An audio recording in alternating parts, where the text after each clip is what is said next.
Film की कहानी शुरू होती है गरीब स्ट्रगलिंग नौजवान जुआन से, जो अपने अपार्टमेंट का किराया तक नहीं चुका पाता। वो एक कलाकार है और उसकी कला से थोड़ी बहुत कमाई तो होती है, लेकिन वो ज्यादा नहीं है। वो सड़क के किनारे बैठा है जहाँ वो एक खूबसूरत लड़की की पेंटिंग बना रहा है। जब वो पेंटिंग पूरी करता है तो लड़की उसकी आर्ट से चौंक जाती है, लेकिन जैसे ही वो एक नई पेंटिंग शुरू करने वाला होता है, एक शानदार कार वहाँ आकर रुकती है। कार में शहर का सबसे अमीर आदमी है और जुआन के आश्चर्य की बात यह है कि उसके साथ जुआन की एक्स गर्लफ्रेंड भी है। अमीर आदमी जानबूझकर जुआन की इंसल्ट करता है। वो जुआन पर पैसे फेंकता है और ताना मारता है, लो ये तुम्हारे पूरे दिन की कमाई के लिए काफी है। फिर वो जुआन पर हंसकर चला जाता है। शर्मिंदगी में डूबा जुआन, जिसके पास केवल फटे पुराने कपड़े हैं, अपनी चीजें समेटता है और अपनी पुरानी कार की ओर बढ़ता है। सच कहे तो यह समझना मुश्किल है कि वो कार चला रहा है या कार उसे घसीट रही है। जुआन अपने टाउन में लौटता है, जो कलाकारों, गैलरीज और पेंटर्स के घर से भरा हुआ है। ये जगह कलाकारों के स्वर्ग जैसी है। घर जाते समय उसकी मुलाकात अपने मकान मालिक से होती है, जो बकाया किराया मांगता है। तंग आया हुआ जुआन किराए के पैसे मकान मालिक के चेहरे पर फेंक देता है, लेकिन जाने से पहले मकान मालिक उसे बताता है, ये तो पिछले महीने का किराया था, इस महीने का किराया अभी बाकी है। जुआन लापरवाही से जवाब देता है, बाद में दे दूंगा। इससे मकान मालिक इतना गुस्सा हो जाता है कि वो जुआन पर पानी की बोतल फेंक देता है। अब आप सोच रहे होंगे कि जुआन उसे वापस फेंकेगा, है ना? लेकिन नहीं, जुआन उस बोतल को उठाता है और उसे अपनी बोतलें इकट्ठा करने की जगह में रख देता है। वो हर महीने के एंड में प्लास्टिक की बोतलें और केन बेचता है। मकान मालिक उसे ताना मारता है, यही है गरीब आदमी की सोच। वो जुआन की प्लास्टिक और केन इकट्ठा करने के काम का मजाक उड़ाता है। इसके बाद जुआन अपनी ड्रीम गैलरी में जाता है, जहाँ वो एक दिन अपनी आर्ट को एग्जिबिट करना चाहता है। हर दिन की तरह वो गैलरी मालिक से अपनी पेंटिंग को स्पॉन्सर करने की रिक्वेस्ट करता है। वो उसे कुछ पैसे भी देता है, लेकिन मालिक हंसकर कहता है, इतने से तो दीवार का 1 स्क्वायर मीटर भी नहीं मिलेगा।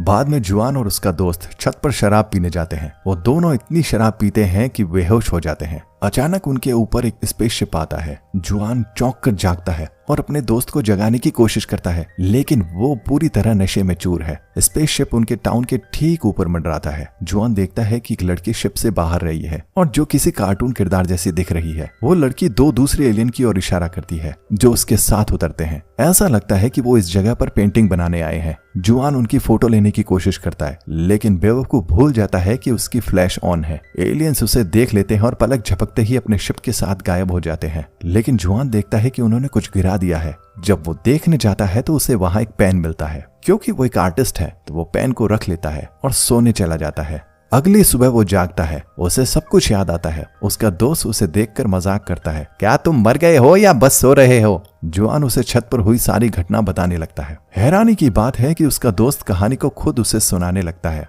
जुआन हैरान हो जाता है, सोचता है कि शायद उसके दोस्त ने भी ये सब देख लिया था, लेकिन दोस्त बताता है कि जुआन नींद में सारी बातें बड़बड़ा रहा था। पता चलता है कि सोने से पहले जुआन ने उन 3 एलियंस की पेंटिंग बना ली थी। जुआन उम्मीद छोड़ देता है कि उसका दोस्त उस पर यकीन करेगा। वो सड़क पर लोगों की पेंटिंग बनाने निकल जाता है। पेंटिंग करते समय उसका कलर खत्म हो जाता है। वो और कलर ढूंढता है, लेकिन उसे सही कलर नहीं मिलता। तभी उसे रात में मिला एलियन पेन दिखता है। वो उस पेन से अपनी पेंटिंग पूरी करने का फैसला करता है। पहले वो उसे एक अलग कागज पर आजमाता है और अचानक वो पेंटिंग जो उसने बनाई थी वो रियल हो जाती है। तो वो हैरान रह जाता है और ये कंफर्म करने के लिए वो एक सेब बनाता है और वो भी रियल हो जाती है। खुशी से उछलता हुआ वो सेब खा लेता है और ये डेफिनेटली असली है। एक्साइटेड होकर वो सेब अपनी जेब में डालता है और अपने दोस्त के पास दौड़ता है। वो उसे सेब का बचा हुआ हिस्सा दिखाता है और बताता है कि ये उसने कागज पर बनाया और ये रियल हो गया। लेकिन हमेशा की तरह उसका दोस्त उस पर यकीन नहीं करता। वो बाकी सेब खा लेता और कहता है, क्या बकवास बात कर रहे हो, अस्पताल जाकर चेकअप कराओ। इसे प्रूव करने के लिए जुआन अपने दोस्त के कहने पर एक सोने की ईंट बनाता है, लेकिन हैरानी की बात है पेंटिंग तुरंत सच नहीं होती। उसका दोस्त मजाक उड़ाता है और कागज को खिड़की से बाहर फेंक देता है। अचानक एक बूढ़े आदमी की दर्द भरी चीख सुनते हैं। कागज उसके सिर पर लगा था। बूढ़ा उन्हें डांटता है कि वे खिड़की से ईंट क्यों फेंक रहे हैं, लेकिन फिर वो जमीन पर पड़ी सोने की ईंट देखता है और उसे अपनी जेब में डालकर ऐसे चला जाता है जैसे कुछ हुआ ही ना हो। तब जाकर जुआन का दोस्त उस पर यकीन करता है। वो जुआन से कहता है कि एक और बड़ी सोने की ईंट बनाए। जुआन ऐसा ही करता है और दोनों हैरान रह जाते हैं। क्योंकि वे एक छोटे से कमरे में रहते हैं, जुआन एक विशाल महल बनाने का फैसला करता है। वो इसे बनाता है और अचानक शहर के बीच में एक महल बन जाता है। लोग हैरान रह जाते हैं। पुलिस तुरंत वहां पहुंचती है, उतनी ही हैरान, हम तो 5 मिनट पहले यहाँ थे, इतनी जल्दी ये किसने बनाया? वो महल के दरवाजे खोलने की कोशिश करते हैं। तभी जुआन और उसके दोस्त को अपनी गलती का एहसास होता है। जुआन पेंटिंग को मिटाने की कोशिश करता है, लेकिन उसे समझ नहीं आता कि कैसे मिटाए। फिर उसे पेन पर एक बटन दिखता है जो किसी भी अनचाही पेंटिंग को मिटा देता है। वो बटन दबाता है और तुरंत महल सबके सामने से गायब हो जाता है। लोग ये देखकर फिर से भौचक्के रह जाते हैं।